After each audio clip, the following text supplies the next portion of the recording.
सभी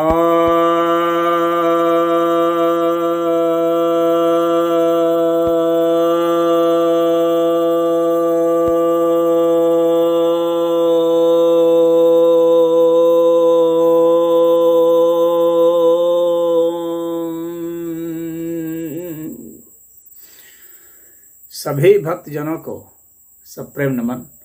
भक्तों, आज मैं आपके समक्ष श्रीमद् भगवद गीता के 11वें अध्याय के 38वें श्लोक पर प्रवचन सुनाने जा रहा हूं। अर्जुन उवाच। अर्जुन कहते हैं, त्वम् आदिदेवः पुरुषः पुराणस्त्वमस्य विश्वस्य परम निधानम् वेत्तासि वेद्यं च परम च धाम तवया ततं विश्वम् अनंतरूप। यहाँ पर अर्जुन भगवान के विषय में बतला रहे हैं। भगवान को ही भगवान के विषय में बता रहे हैं, मतलब कि यशगान कर रहे हैं।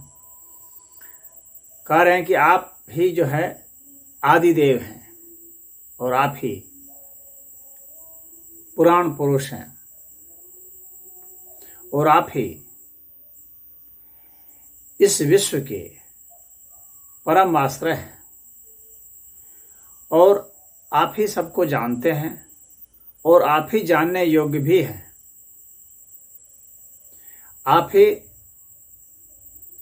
धाम हैं और आप विश्व में अनंत रूप में हैं और आप ही व्याप्त हैं, सर्वव्यापी हैं। तो यहाँ पर भगवान के लिए अर्जुन ने बहुत सारे विशेषणों का प्रयोग किया है। पहला है कि आप जो हैं वो आदिदेव हैं, यानी जितने भी देव हैं, इंद्रदेव हैं, वरुण देव हैं, वायुदेव हैं, वगैरह वगैरह जितने भी देव हैं, ब्रह्मा हैं, इन सब के आप ही जो हैं उत्पन्न करने वाले हैं। तो आप आदिदेव हैं,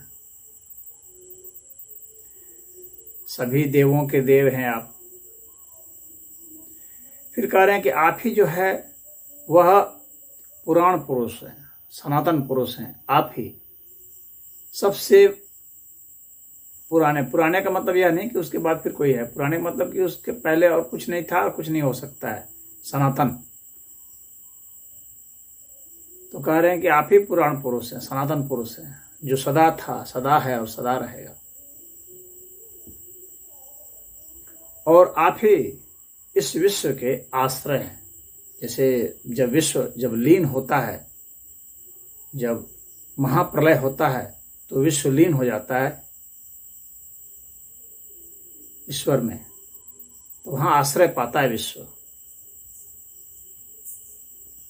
सिकुड़ते सिकुड़ते अव्यक्त स्थिति में जाकर के लीन हो जाता है। और यह जो प्रकृति है यह भी परमात्मा में ही आश्रय पाती है और जितने जीव हैं ये भी परमात्मा में आश्रय पाते हैं, जब लीन नहीं होते उस वक्त भी। यानी हर समय ये परमात्मा के आश्रय के तहत ही रहते हैं, उसी के अंतर्गत रहते हैं, ये अलग नहीं रहते हैं, ये अलग हैं ही नहीं। ये वास्तव में ये परमात्मा के स्थूल रूप है बस। परमात्मा इससे बहुत विराट है, यह परमात्मा का एक छोटा सा अंश है, इसीलिए उसमें ही आश्रय पाता है यह भी परमात्मा ही, लेकिन परमात्मा का स्थूल स्वरूप है। अब इसके बाद कहते हैं कि वैत्तासी वैद्यम, और आप ही जो हैं वो ऐसे हैं जो सर्वज्ञ हैं, यानी आप सब कुछ जानते हैं, सबके विषय में जानते हैं, हर तत्व के विषय में आपको संपूर्ण ज्ञान है। और आप ही ऐसे हैं जिन्हें जानने योग्य समझा जा सकता है, यानी ज्ञेय आप ही हैं, ज्ञाता भी आप हैं और ज्ञेय भी आप ही हैं। तो आप को यदि किसी ने नहीं जाना तो उसने और कुछ जान करके भी क्या जाना।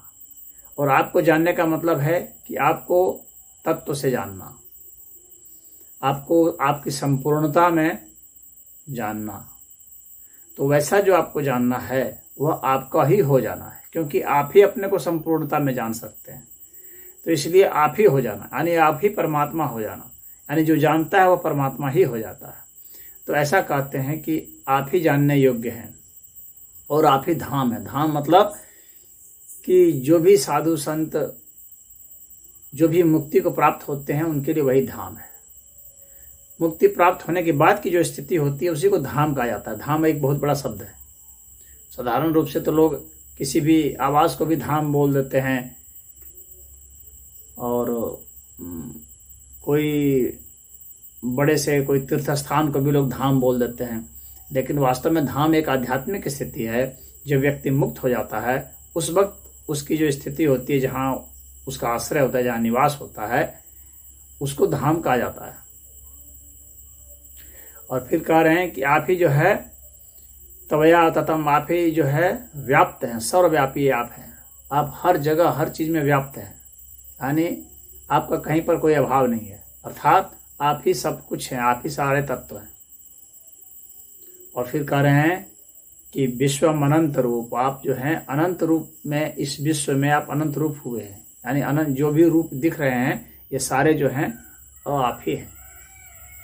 आपके रूपों की कोई गणना नहीं हो सकती है, जितने भी रूप हैं सब आप ही हैं। तो सारे रूप आप ही हैं। तो इसीलिए हिंदू धर्म में यह भी होता है कि जब परमात्मा ही सारे रूप हुए हैं तो किसी भी रूप की आराधना की जा सकती है। समग्र परमात्मा की आराधना कुछ लोग करते हैं और कुछ लोग परमात्मा के ही एक छोटे से स्वरूप की आराधना करते हैं, क्योंकि अभी उनकी सोच छोटी है, इसलिए छोटे सोच की ही आराधना करते हैं। इसलिए पेड़ पौधे को ही पूज देते हैं, गाय को भी पूज देते हैं, किसी को पूज देते हैं। कुछ लोग इसमें बुराई ढूंढते हैं कि ये तो पशु को पूज रहा है, इसी को पेड़ को पूज रहा है। लेकिन परमात्मा ही जब अनंत रूप हैं तो किसी की भी आराधना की जा सकती है, परंतु जो पूर्ण बृहत्तर यानी अनंत स्वरूप को की आराधना करता है वो उसकी सोच खैर खुद ही कुछ काफ़ी बड़ी होती है। और वहाँ तक पहुँचने के लिए भाई आखिर छोटे छोटे चीज़ों से ही तो वहाँ पहुँचेंगे। तो अपनी सोच धीरे धीरे क्रमशः बढ़ाएंगे तो ये विकासवाद को स्थान दिया जाता है। यह नहीं कहा जाता है कि आप अनंत को ही सीधा सीधी पूजने लगे। यदि आपकी चेतना वहाँ तक नहीं जा पाती है अनंत तक, तो जहाँ तक जाती है, जहाँ तक आपकी दृष्टि जाती है परमात्मा ही है, वहीं से पूजिए, कोई हर्ज नहीं है। और यह दृष्टि बढ़ते बढ़ते अनंत हो जानी चाहिए, यह दृष्टि सूक्ष्म होते होते अनंत हो जानी चाहिए। तो यह इस श्लोक का अर्थ हुआ। ओम।